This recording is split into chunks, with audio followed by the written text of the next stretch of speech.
Je m'appelle Thomas Bonmarin, j'ai 34 ans, j'habite à Orcier, qui est juste de l'autre côté, dans la montagne. Et puis je suis apiculteur. Voilà. Donc vous disposez de combien de ruches? Alors là pour l'instant on est sur un cheptel d'une centaine de ruches, une petite centaine de ruches. Alors parlez-moi un petit peu donc dans une ruche, comment ça fonctionne une ruche? Alors une ruche c'est simple, il y a le corps, donc là à l'intérieur vous avez une dizaine de cadres. On va vous montrer tout à l'heure. Il y a une dizaine de cadres et dans cet élément-là, il y a la reine, les ouvrières et il y a le couvain. Le couvain, c'est l'endroit où la reine pond et elle pond des œufs qui se transforment après en abeilles et ainsi de suite. Et il y a un renouvellement permanent à l'intérieur de la ruche.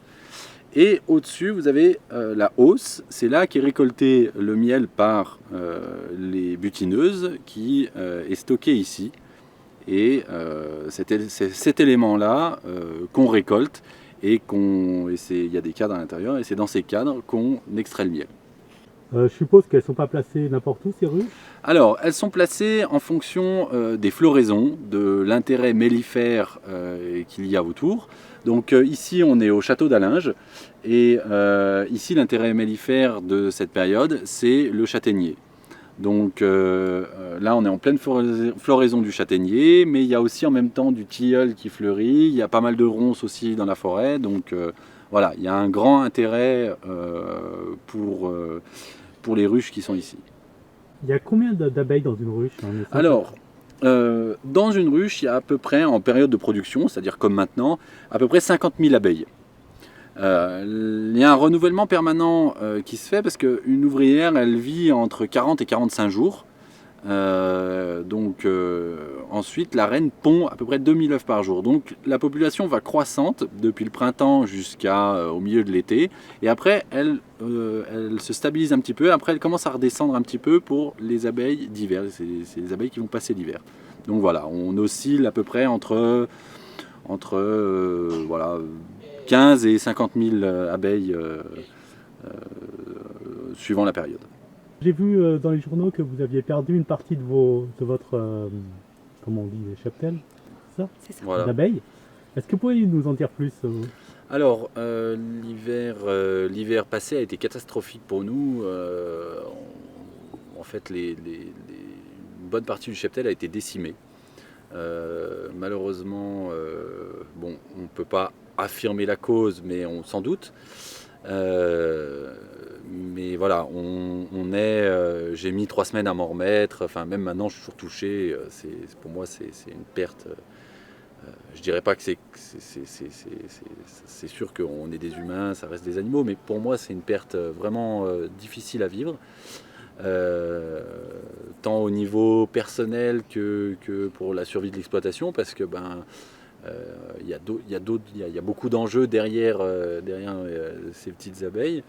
Et puis voilà, on se rend compte qu'on a beau faire tout ce qu'on veut, elles disparaissent quand même. Voilà. Donc les causes, pour moi il y a beaucoup de causes qui sont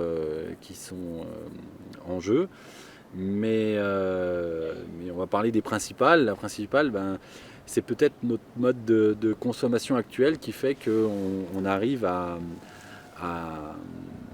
comment dire, à être pollueur en fait. On pollue notre environnement en voulant produire plus, que ce soit dans l'agriculture, que ce soit dans, dans, dans l'industrie, dans beaucoup de choses, et nos abeilles sont très sensibles à ça.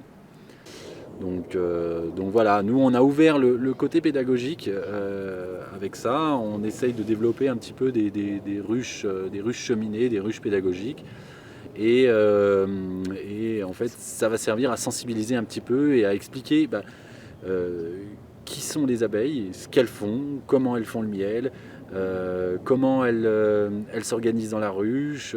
Voilà, on va essayer d'expliquer tout ça, on va essayer de sensibiliser en premier nos enfants, parce que c'est eux qui prendront la suite, Et puis en second temps, les adultes aussi, parce on est tous maîtres de notre changement et il faudrait vraiment une prise de conscience collective aujourd'hui pour que on se rende compte qu'il faut vraiment changer.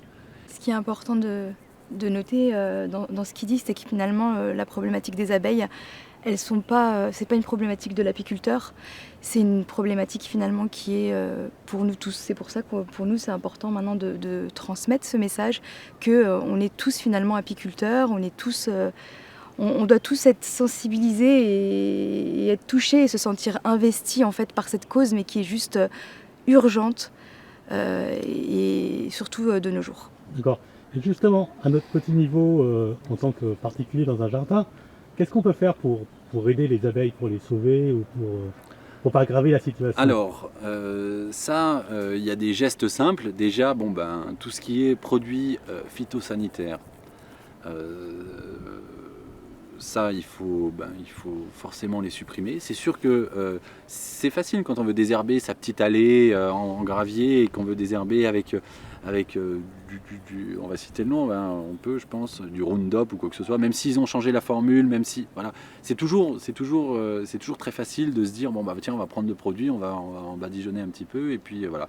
Mais non, on peut aussi laisser les plantes pousser, ou on peut les arracher à la main, ou il y a des, comment dire, on peut utiliser des éléments mécaniques aussi pour désherber. Dans nos jardins, ils n'ont pas besoin d'engrais. Nos jardins, vous n'avez pas besoin de rajouter de l'engrais, que ce soit même dans les rosiers, que ce soit même dans d'autres choses. On peut avoir de très bons résultats sans utiliser ces produits. Certes, ça demande un peu plus de travail, ça c'est sûr. Mais derrière, vous le ressentez en qualité, vous le ressentez en termes de quantité aussi. On peut améliorer ça. Et puis après, il y a d'autres soucis, notamment au niveau de nos déchets. Nos déchets, on peut limiter nos déchets, on peut limiter notre pollution, on peut ne pas prendre la voiture pour aller acheter le pain, ça c'est possible. On peut améliorer nos déplacements avec les énergies douces et tout ça. Donc c'est vrai qu'aujourd'hui on en parle beaucoup, mais il faudrait vraiment s'y mettre. Voilà. Juste une question, vous allez travailler avec votre mari? Oui. Qu'est-ce qui vous motive en fait? Alors, moi, ce qui me motive déjà, c'est qu'il n'y a pas de souci. Ouais, c'est ce que j'essaie de faire, parce que regarde les petits.